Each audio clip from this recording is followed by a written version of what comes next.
Hello students, welcome back in my class. आज हम लोग बात करने वाले हैं कुछ ऐसे टॉपिक्स के बारे में जो हमारे बोर्ड एग्जाम्स के लिए तो इम्पोर्टेंट है ही, साथ ही हमारे जो कॉम्पिटिटिव एग्जाम्स होते हैं जैसे कि JEE, जैसे कि नीट, इन एग्जाम्स के लिए भी इम्पोर्टेंट होते हैं। ये कुछ छोटे छोटे टॉपिक्स हैं लेकिन बहुत इंपॉर्टेंट रहते हैं हमारे न्यूमेरिकल्स को सॉल्व करने के लिए और कुछ छोटी प्रॉब्लम्स को सॉल्व करने के लिए। तो सबसे पहले अगर हम लोग बात करते हैं पहले हमारे टॉपिक की, तो वो है वॉइड्स।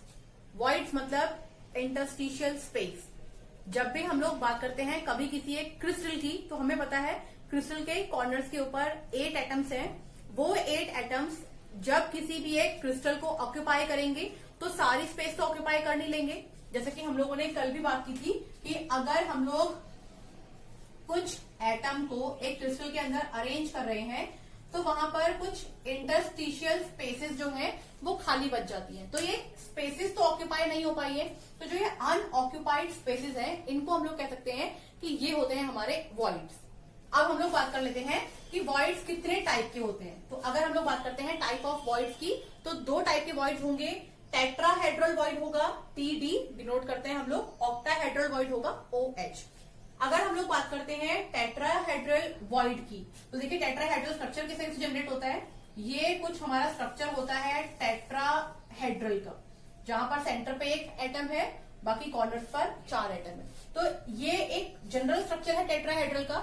इसमें जो हमारे 2 एटम है, उन 2 एटम के बीच में जो खाली स्पेस है, 2 एटम ये, 2 एटम ये, 2 एटम ये, इनको हम लोग जब बोर्ड पे देख रहे हैं तो ऐसे दिखाई देगा, लेकिन 3D पे ऐसा दिखाई नहीं देता है। तो जो इनके बीच में, फॉर एग्जाम्पल हम लोगों ने एक वॉइड बनाने की कोशिश करनी है। ये अगर हम लोगों ने जनरेट किया, यानी कि नीचे एक लेयर है ब्लू कलर से, ऊपर एक लेयर है हमारी रेड कलर से, इनके बीच में जो स्पेसेस बनेंगी वो जनरेट करेंगी वॉइड्स को। तो ये बात हम लोगों को क्लियर हो गई है कि वॉइड्स क्या है। जब भी कभी किन्हीं भी 2 या 2 से ज्यादा एटम जहां पर वो अरेंज हो रखे हैं उनके बीच में हमारी डिस्टेंस आ जाए, हमारा गैप आ जाए, खाली स्पेस आ जाए, उसको हम लोग बोल देंगे। तो बात करते हैं कि टेट्राहेड्रल वॉइड किस तरीके से कैलकुलेट होंगे। तो हमारे CCP स्ट्रक्चर या फिर अगर हम लोग HCP स्ट्रक्चर की बात करते हैं, हेक्सागोनल क्लोज पैकिंग, CCP हमारा क्यूबिक क्लोज पैकिंग। तो यहाँ पर HCP एक स्फेयर जो रहेगा, यानी कि एक स्फेयर समझ में आ रहा है आप लोगों को, एक यूनिट सेल में किसी भी एक कॉर्नर को ले लेंगे तो जो एक हमारा एटम है जिसको हम लोग एक स्फेयर कह रहे हैं, एक स्फेयर जो रहेगा वो हमारे 2 टेट्राहेड्रल वॉइड्स को ऑक्यूपाई करके रखता है। हम लोगों ने बात की थी CCP जो है वो FCC की तरह ही रैंक शो करता है, यानी कि 4। तो 2 मल्टीप्लाई बाय 4 हम लोग क्या कह सकते हैं कि 8। यहाँ पर टेट्राहेड्रल वॉइड TD जो रहते हैं वो रहते हैं नंबर में 8। अगर हम लोग बात करते हैं ऑक्टाहेड्रल वॉइड की, तो CCP एंड HCP स्ट्रक्चर के अंदर ऑक्टाहेड्रल वॉइड, क्योंकि CCP का रैंक अगेन रहेगा 4। अगर हम लोग बात करते हैं कॉन्ट्रीब्यूशन की, हो जाएगा 1 + 12 × 1/4, यानी कि 4 डिवाइड बाय 4 1। तो हम लोग कह सकते हैं ऑक्टाहेड्रल वॉइड जो नंबर में रहेगा वो रहेगा 1। इन 2 वॉइड्स के अलावा एक वॉइड और होता है क्यूबिक वॉइड, जो सिंपल क्यूबिक स्ट्रक्चर के अंदर होता है। आप लोगों ने याद रखना है, सिंपल क्यूबिक स्ट्रक्चर के अंदर जो हमारा क्यूबिक वॉइड होता है वो नंबर में होता है 1, क्योंकि सिंपल क्यूबिक स्ट्रक्चर के अंदर जो रैंक की वैल्यू भी होती है वो होती है 1। तो वॉइड भी जो रहेगा हमारे पास वो रहेगा 1। ये बात कर ली हम लोगों ने वॉइड की। अब हम लोग बात कर लेते हैं कोऑर्डिनेशन नंबर। अगर हम लोग बात करते हैं कोऑर्डिनेशन नंबर की, तो हम लोग कह सकते हैं किसी भी एक एटम के जो नियरेस्ट नेबरिंग एटम्स होते हैं वो उसका कोऑर्डिनेशन नंबर होते हैं। फॉर एग्जाम्पल हम लोगों ने एक लेयर बनाई है, यहाँ पर हम लोग ले रहे हैं इस एटम को। इस एटम के जो नेबरिंग एटम है जो इसको टच कर रहे हैं वो यहाँ पर 2 एटम है, एक एटम है ये, एक एटम है ये।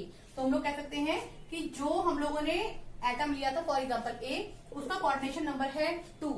ऐसे ही हम लोग बात कर सकते हैं, हम लोगों ने एक कंप्लीट चेन ली है क्रिस्टल में और इसमें हम लोग को फाइंड आउट करना है कि कोऑर्डिनेशन नंबर क्या है। हम लोग कोई सा भी एक एटम ले लेते हैं। हम लोगों ने एटम लिया है ये, हम लोग देखेंगे एक इसने टच किया है इसको, इसने टच किया है, इसने टच किया है और इसने टच किया है। हम लोग इनको अरेंज कर लेते हैं। तो यहाँ पर 4 आए हैं हमारे नेबरिंग एटम, तो हम लोग बोल सकते हैं कोऑर्डिनेशन नंबर कितना होगा 4। तो इस तरीके से हम लोग कोऑर्डिनेशन नंबर निकालते हैं। कोऑर्डिनेशन नंबर की डेफिनेशन क्या हो जाएगी, किसी भी एक एटम के जो नेबरिंग एटम है जो उस एटम को टच कर रहे हैं वो हो जाएगा उसका कोऑर्डिनेशन नंबर। अगर हम लोग बात करते हैं सीसीपी स्ट्रक्चर की। सीसीपी स्ट्रक्चर जो कि हमारा थोड़ा सिमिलर होता है एफसीसी स्ट्रक्चर से। तो यहां अगर हम लोग बात करते हैं सीसीपी स्ट्रक्चर की, या फिर हम लोग बात कर लेते हैं एचसीपी स्ट्रक्चर की, ये दोनों ही स्ट्रक्चर जो होते हैं यहाँ पर कोऑर्डिनेशन नंबर जो आता है वो आता है 12। किस तरीके से होगा यहाँ पर 12? देखिए यहाँ पर कोई भी एक स्पेयर, हम लोग किसी भी एक स्पेयर, किसी भी एक एटम को ले रहे हैं। एक एटम अपनी ओन जो लेयर है वहां से टच करेगा, 6 एटम को फेस पर टच करेगा, 3 एटम्स को अबव एंड बिलो। तो टोटल देखिए इसने 6 तो अपने ओन टच किए हैं, यानी कि अपनी ओन लेयर से। फॉर एग्जाम्पल यहाँ पर एक एटम है, अपनी ओन लेयर पर ये 6 एटम को टच करेगा। साथ ही अगर बात करते हैं इस एक यूनिट सेल के ऊपर और नीचे जो यूनिट सेल है, तो ये अबव एंड बिलो जो टच करेगा वो हो जाएंगे 3 ईच, 3 अबव 3 बिलो। तो 3 + 3 6 + 6 कितना हो जाएगा 12। तो हम लोग बोल सकते हैं सीसीपी हो या फिर हो एचसीपी, यहाँ पर कोऑर्डिनेशन नंबर होता है 12। अब अगर हम लोग बात करते हैं कि हमें इलेक्ट्रिकल न्यूट्रलिटी को बनाए रखना है किसी भी एक बाइनरी कंपाउंड में, तो आप लोगों को याद रखना है किसी भी एक बाइनरी कंपाउंड के अंदर अगर हमें इलेक्ट्रिकल न्यूट्रलिटी को बनाए रखना है तो वहां जो कोऑर्डिनेशन नंबर होगा वो हमेशा इनवर्स होगा उसके स्टाइकियोमेट्रिक रेशो के। ये रहता है हमारा बाइनरी कंपाउंड के लिए। अब हम लोग बात कर लेते हैं कि अगर हमारे पास कुछ आयनिक कंपाउंड है उनके लिए कोऑर्डिनेशन नंबर क्या एक्सपेक्टेड कंडीशन हो सकती है। कि अगर हम लोग बोले कि हमारे पास ए बी टाइप का कंपाउंड है, ए बी टाइप कंपाउंड जैसे कि सीजियम क्लोराइड, जैसे कि NaCl, ये एग्जांपल है हमारे ए बी टाइप के कंपाउंड के। तो यहाँ बहुत सिंपल है, यहाँ कोऑर्डिनेशन नंबर रहता है हमेशा 6:6, यानी कि ए बी हमारे दोनों ही रहेंगे 6:। अगर हम लोग बात करते हैं A2B type compound, for example Na2O, ये एग्जाम्पल है हमारा A2B टाइप कंपाउंड का, तो यहाँ पर हमारा रेशो होता है 4:8। हम लोग कह सकते हैं कि यहाँ पर जो हमारा B एटम है, जो भी हमारा B एटम है, जैसे कि यहाँ पर ऑक्सीजन है, तो वो ट्वाइस रहेगा, उसका कोऑर्डिनेशन नंबर ट्वाइस रहेगा हमारे A एटम से। नेक्स्ट हम लोग बात कर लेते हैं अगर हमारा कंपाउंड होगा AB2 टाइप कंपाउंड। अगर हम लोग बात करते हैं AB2 टाइप कंपाउंड की, तो फॉर एग्जाम्पल CaF2, यहाँ अगर बात करते हैं कोऑर्डिनेशन नंबर की, तो ये हो जाता है हमारा 8:4। हम लोगों ने यहाँ पर बोला था कि B जो हमारा एटम है वो ट्वाइस रहेगा हमारे एटम A से, कोऑर्डिनेशन नंबर जो है वो ट्वाइस होगा। यहाँ पर अपोजिट हो जाएगा, यहाँ हमारा A एटम जो है वो ट्वाइस हो जाएगा कोऑर्डिनेशन नंबर में हमारे एटम B के। तो ये था हमारा coordination number and examples of coordination number. अब हम लोग बात कर लेते हैं stoichiometric and non stoichiometric compounds. हमारा नेक्स्ट टॉपिक रहेगा stoichiometric and non stoichiometric compound. अगर हम लोग बात करते हैं स्टाइकियोमेट्रिक कंपाउंड की, तो ऐसे कंपाउंड जिनके अंदर पॉजिटिव एंड नेगेटिव आयन, जो भी उस क्रिस्टल के अंदर पॉजिटिव आयन है और नेगेटिव आयन है, वो दोनों नंबर में सिमिलर रहते हैं, वो होते हैं हमारे स्टाइकियोमेट्रिक कंपाउंड। फॉर एग्जाम्पल हम लोग बात कर सकते हैं NaCl, फॉर एग्जाम्पल हम लोग बात कर सकते हैं KCl, या फिर ZnO, या फिर ZnS। ये हमारे कुछ एग्जाम्पल हैं स्टाइकियोमेट्रिक कंपाउंड की। यहाँ हम लोग बात करते हैं अगर NaCl रॉक सॉल्ट स्ट्रक्चर, तो यहाँ पर Na पॉजिटिव आयन और Cl नेगेटिव आयन दोनों ही ऑक्टाहेड्रल स्पेस को लेकर के रखते हैं। कोऑर्डिनेशन नंबर होता है 6:6। तो हम लोग कह सकते हैं कि ये एग्जाम्पल है हमारा स्टाइकियोमेट्रिक कंपाउंड का। नेक्स्ट बात करते हैं नॉन स्टाइकियोमेट्रिक कंपाउंड की। तो जैसा कि स्टाइकियोमेट्रिक में हम लोगों ने बोला कि positive and negative ion number में सेम रहेंगे, नॉन स्टाइकियोमेट्रिक इसका अपोजिट हो जाएगा, वहां पर वो नंबर में सेम नहीं रहेंगे, कोई भी एक नंबर में ज्यादा या फिर कम होगा। फॉर एग्जाम्पल हम लोग बात करते हैं वुडसाइड स्ट्रक्चर, यानी कि FeO। इसके बारे में अभी हम लोगों ने वीडियो में डिस्कस किया था। दिखने से ये कंप्लीट नंबर में Fe1O1 लगता है, लेकिन होता नहीं है ऐसा। यहाँ पर Fe होता है 0.95 और O होता है नंबर में 1। हम लोग कह सकते हैं परसेंटेज अगर बात करें तो ये 95 है नंबर में और ये है 100, यानी कि Fe 95 ऑक्यूपाई कर चुका है, Fe कटायन 95% ऑक्यूपाई कर चुका है 100% ऑक्सीजन अनायन को। लेकिन यहाँ पर भी Fe की जो है वो 2 वैलेंसी शो होती है, यानी कि Fe+2 और Fe+3। तो हम लोग कह सकते हैं नॉन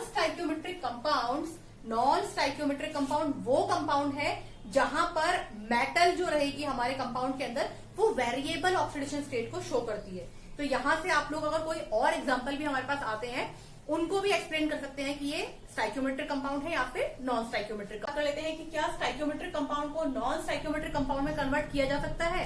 तो हाँ, कुछ सर्टेन कंडीशंस रहती हैं, जैसे कि टेम्परेचर की कंडीशन लगा दी हम लोगों ने, तो उससे हम लोग क्या कर सकते हैं कि स्टाइक्योमेट्रिक कंपाउंड को नॉन स्टाइक्योमेट्रिक कंपाउंड में कन्वर्ट कर सकते हैं। ये बात की हम लोगों ने स्टाइक्योमेट्रिक, नॉन स्टाइक्योमेट्रिक। अब बात कर लेते हैं, एक पॉइंट हमारे पास बार बार आता है, रेडियस रेशो।